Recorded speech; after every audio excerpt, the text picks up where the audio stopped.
En este video vamos a tratar de responder a varias preguntas. En primer lugar, ¿por qué se seca el río Paraná? ¿Por qué se interrumpe la navegación durante ciertos periodos del año? ¿A qué se debe? ¿Por qué falta agua para suministrar a las ciudades que dependen del río? ¿Cuáles son las causas? ¿Habrá solución para las mismas? Trataré de responder estas preguntas y algunas más en este video. Y no se olviden de activar la campanita de la suscripción y presionar el dedito de me gusta. Muchas gracias.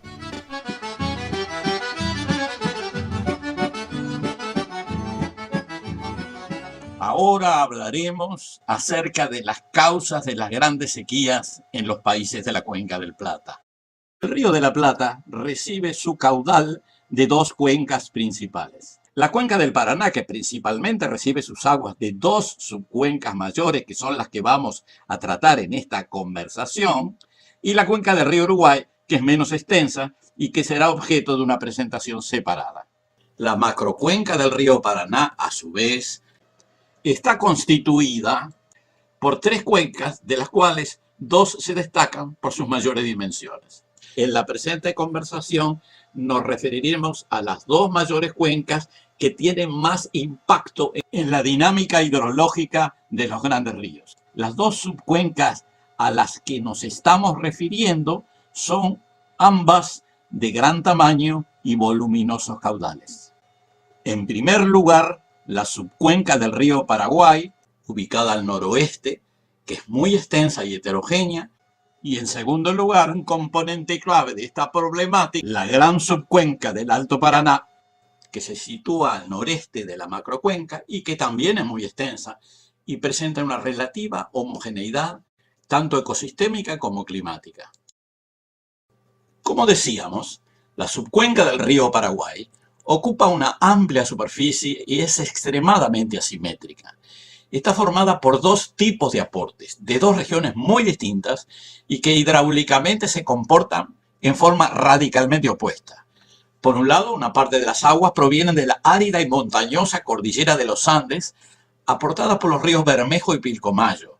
Se trata de una zona de caudales que presentan una gran irregularidad en el tiempo, con destructivas crecientes producto de un escurrimiento generalizado en un lapso de tiempo relativamente corto y periodos bastante extensos de flujos escasos o escasísimos que dan lugar a fuertes sequías que han sido su característica principal a lo largo de la historia. Otro rasgo de la subcuenca del oeste, la que viene de los Andes, son sus aguas barrosas, aguas que vienen cargadas de sedimentos, producto de una intensa erosión en sus cabeceras andinas. La mayor parte de los sedimentos aportados al delta del Paraná y al Río de la Plata provienen de ese origen.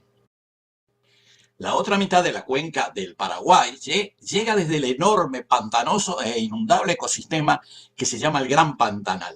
Este ecosistema se caracteriza por retener el agua dulce durante el periodo de las lluvias y liberarlas con caudales mucho más regulares, filtradas de sedimento en la estación menos lluviosa. Es un escurrimiento gradual y con variaciones de caudal relativamente menores. Ambas proveniencias, completamente diferentes, se compensan. Por un lado, las aguas rápidas y barrosas de los ríos Bermejo y Pilcomayo, y por otro las aguas lentas relativamente límpidas, filtradas por el Gran Pantanal, que dan lugar a un flujo con oscilaciones moderadas. Sin embargo, no es la cuenca del río Paraguay la principal causante de la situación actual de sequía que sufre el cono sur de América del Sur. En realidad, la causa de los procesos de sequía actuales están concentrados en una sola subcuenca. Se trata de una región hidráulica muy extendida, que no es solo muy importante por su extensión, sino también por las lluvias caídas. Allí llueve mucho. Por la numerosa población, ahí vive mucha gente. Los habitantes superan los 50 millones de personas. O sea, el 70% de toda la población de la cuenca del río Paraná está en esta subcuenca. Por esa razón vamos a hablar de esta cuenca, que es la principal causante de estos episodios anormales de sequía. Es la cuenca del Alto Paraná. Allí están por lejos las principales causas de las sequías fluviales que se están experimentando. Como señalábamos antes, las sequías alarmantes que han ocurrido en los últimos meses en los ríos de la Cuenca del Plata, el río Paraná, el río Iguazú, el río Uruguay y otros, tiene varias causas. Y muchas de ellas son el resultado de la ocupación humana de las altas cuencas. Ese fenómeno está especialmente extendido en la cuenca del Alto Paraná y a ella nos hemos de referir. Obviamente, la sequía se agudiza cuando disminuyen las lluvias o simplemente deja de llover por un periodo prolongado. Las lluvias de la alta cuenca del Paraná son normalmente lluvias abundantes y ocurren en el verano. O sea, ocurren entre los meses de diciembre y abril. Si durante ese periodo ha llovido menos o poco, se crean condiciones potenciales para que disminuyan los caudales. Se sequen las llanuras aluviales, se dificulta la navegación o la utilización de las bombas en las tomas para abastecimiento urbano o para riego. Pero eso no es la única causa de la sequía, ni siquiera la más importante, porque en situaciones normales lo que pasaba era que cuando la estación seca llovía poco o no llovía, cosa que ocurre generalmente de junio a octubre, el caudal de los ríos era de todas maneras alimentado por los innumerables manantiales que brotaban cerca de sus orillas o en el fondo de los mismos cauces. Estos eran y son los que mantienen un caudal de base y que impiden que los ríos se sequen, ni siquiera las grandes sequías. Pero ocurrió algo que cambió radicalmente esta dinámica. En los últimos 50 o 60 años se talaron o quemaron cientos de miles de kilómetros cuadrados de bosques naturales que habían en las cuencas del Alto Paraná, con el fin de expandir el pastoreo de ganado para plantar cultivos industriales de todo tipo, pero por ejemplo soja. Para poder ampliar el pastoreo y desarrollar cultivos, se eliminaron los árboles, dejando el suelo desnudo durante buena parte del año, antes de la siembra o incluso algunas semanas después, y por esa razón el escurrimiento superficial se ha multiplicado en ese periodo. Hay mucho menos infiltración y las napas pierden gran parte de sus volúmenes almacenados durante las lluvias para descargar en los meses secos. Eso es lo que pasó en la cuenca del Alto Paraná, que ha sido y es la fuente de la mayor parte del agua llovida en la región paranaense y del Río de la Plata. A ello se agrega que en esa misma cuenca se construyeron decenas de represas, 37 de ellas en territorio brasilero, algunas muy grandes. Aumentaron la evaporación en sus numerosos embalses y fueron utilizadas para retener los caudales para la producción de energía eléctrica cuando se necesitaba retenerlos y a veces para mantener niveles de riego en los cultivos irrigados. Todo ello hizo que cuando termina la época de lluvias, en este año hubo poca lluvia, la poca lluvia que llovió se escurrió rápido, dando lugar a una disminución de los caudales en los meses de otoño, sin que hubiera nuevas lluvias, porque era época seca, para compensarlo. Cuando hay poca agua, los gestores de los embalses retienen el agua y no la dejan fluir para mantener los niveles y para continuar produciendo energía eléctrica y para otros fines, por ejemplo de riego, agravando la situación aguas abajo. No hay que olvidar que los ríos del Alto Paraná son la principal fuente de agua para toda la cuenca.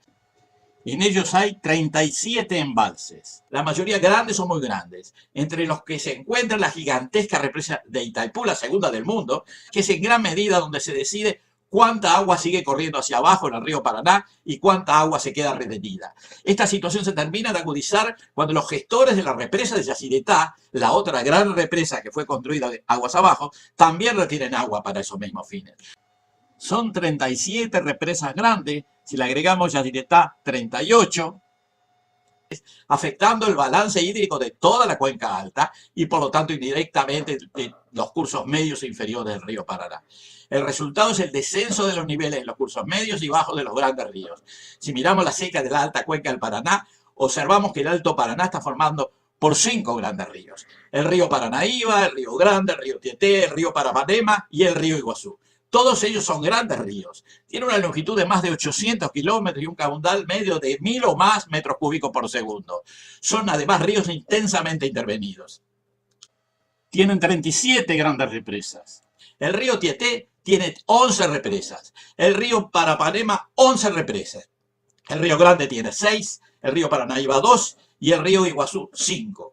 A estas se agrega el gigantesco embalse de Itaipú en la frontera paraguayo-brasileña y la enorme represa de Yacyretá en el límite de Argentina y Paraguay. Total, 37 represas. En la cuenca del Alto Paraná, la vegetación original anterior a la colonización portuguesa fue completamente modificada.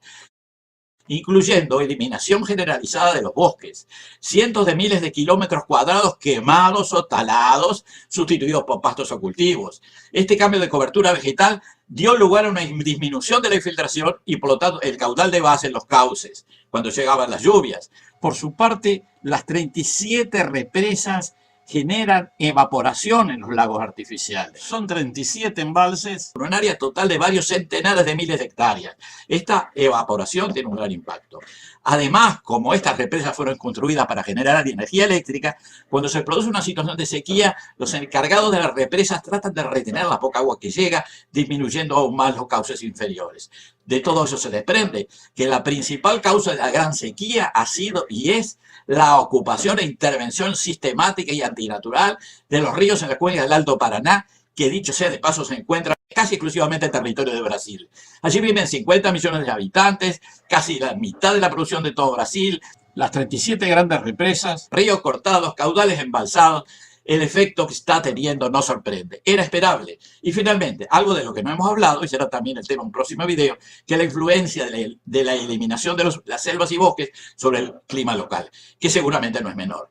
En conclusión, por donde se lo mire, se trata de una ocupación desmesurada del espacio ecosistémico local, cuyas consecuencias comienzan a sentirse y que, de no tomarse medidas radicales, continuarán agravándose en el futuro cercano.